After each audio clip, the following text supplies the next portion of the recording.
No te pases de lanza con el conciertazazazo de Pat Metheny. Que no inventes, fue... ¿Qué quedamos? Todavía no puedo superar uno de los mejores conciertos que he presenciado en el Teatro Diana. Y eso que alguna vez vi ahí a King Crimson, ¿eh? Neta, Pat Metheny, ya su concierto fue el 20 de septiembre, ya pasaron unas semanas y neta todavía no me lo puedo sacar de la cabeza. Y de repente, la neta, después de esta experiencia estuve platicando con algunos amigos que ya conocían su trayectoria, sabían que había grabado más de 50 álbumes y que ha tenido cientos de conciertos en todo el mundo en estas innumerables giras y saben de su tremenda capacidad como jazzista en la guitarra y aún así decían... O sea, ¿qué tan chingón se pudo haber puesto siendo que nada más iba a ser una persona, sí, si quieres, con 1000 guitarras y todo eso? Pero iba él solo, iba sin la banda, sin el bataco y los bajistas y demás. ¿Qué tanto pudo haber hecho? ¡Déjame te cuento! Fíjate que para comenzar, el setlist fue un poquito fuera de lo habitual. ¿Por qué te digo esto? Porque casi siempre comienzan con una canción de una intensidad media que te atrapa, que te cautiva.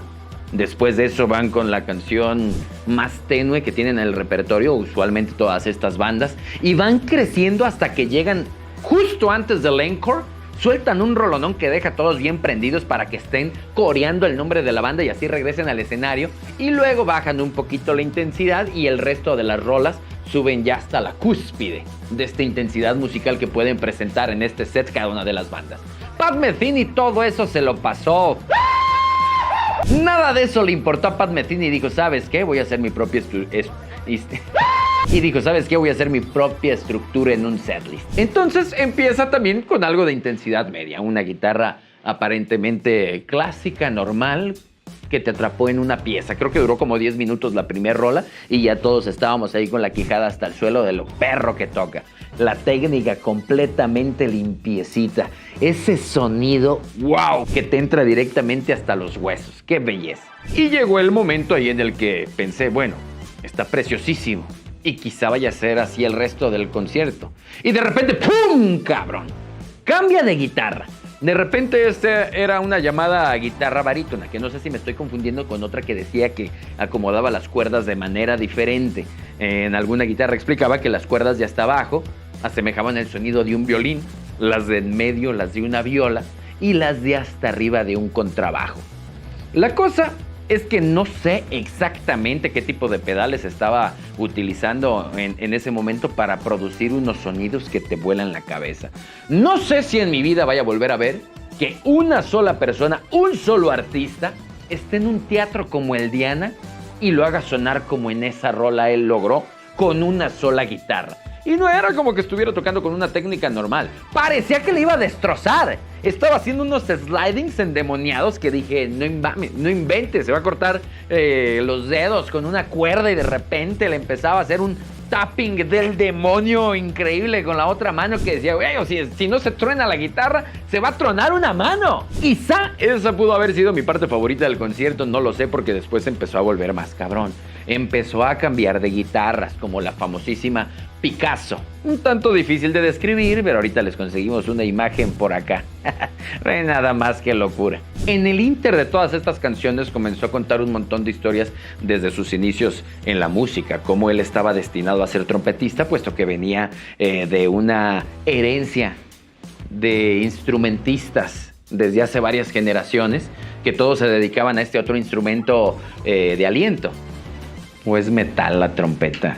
Y de repente él fue el rebelde de la guitarra, tocando por supuesto la música más popular en esa época, hasta que de repente alguien llegó a su casa, llevó un disco de jazz y le voló la cabeza y dijo, yo quiero aprender a hacer eso. Comenzó a contar también incluso historias de cómo llegó a tener esas cuerdas en sus guitarras que decía que era imposible conseguir en ninguna parte, hasta que un vato le dijo, oye, pues cómpralos en internet, güey, y que le llegaron a la puerta de su casa y ahí lo vimos como niño chiquito estrenando juguete nuevo en Navidad, utilizando esas cuerdas en esas guitarras que te vuelan la cabeza.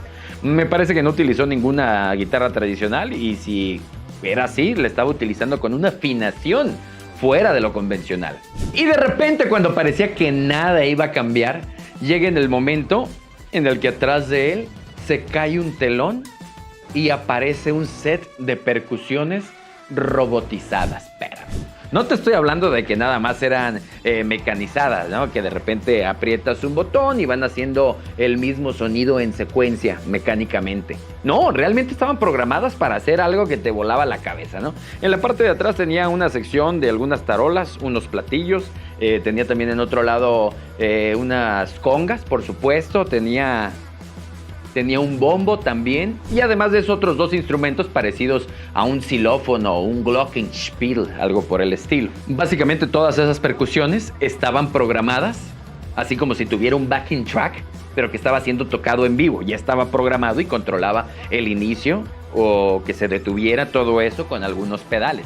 Sin embargo, esta parte de los xilófonos estaban sincronizados directamente con su guitarra, entonces en cada momento que él estaba tocando cierta nota, inmediatamente se tocaba la misma nota en estos xilófonos.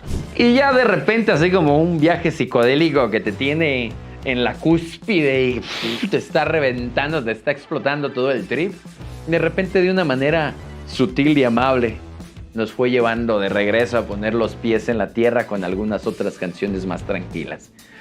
No sucedió solo un encore, el vato se fue a los camerinos y regresó creo que 3 veces porque los aplausos del público no se podían detener por esta experiencia tan increíble que acababa de suceder. El grandísimo Pat Metheny en Guadalajara en el Teatro Diana. Muchas gracias por invitarnos a esta experiencia, mis amigos de 025. Muchas gracias también a Backstage Press, que nos recibió muy bien ahí en el evento. Muchas gracias a Banzai Films y a ti, mi estimado compatriota del rock, por estar aquí con nosotros en el Rito del Rock.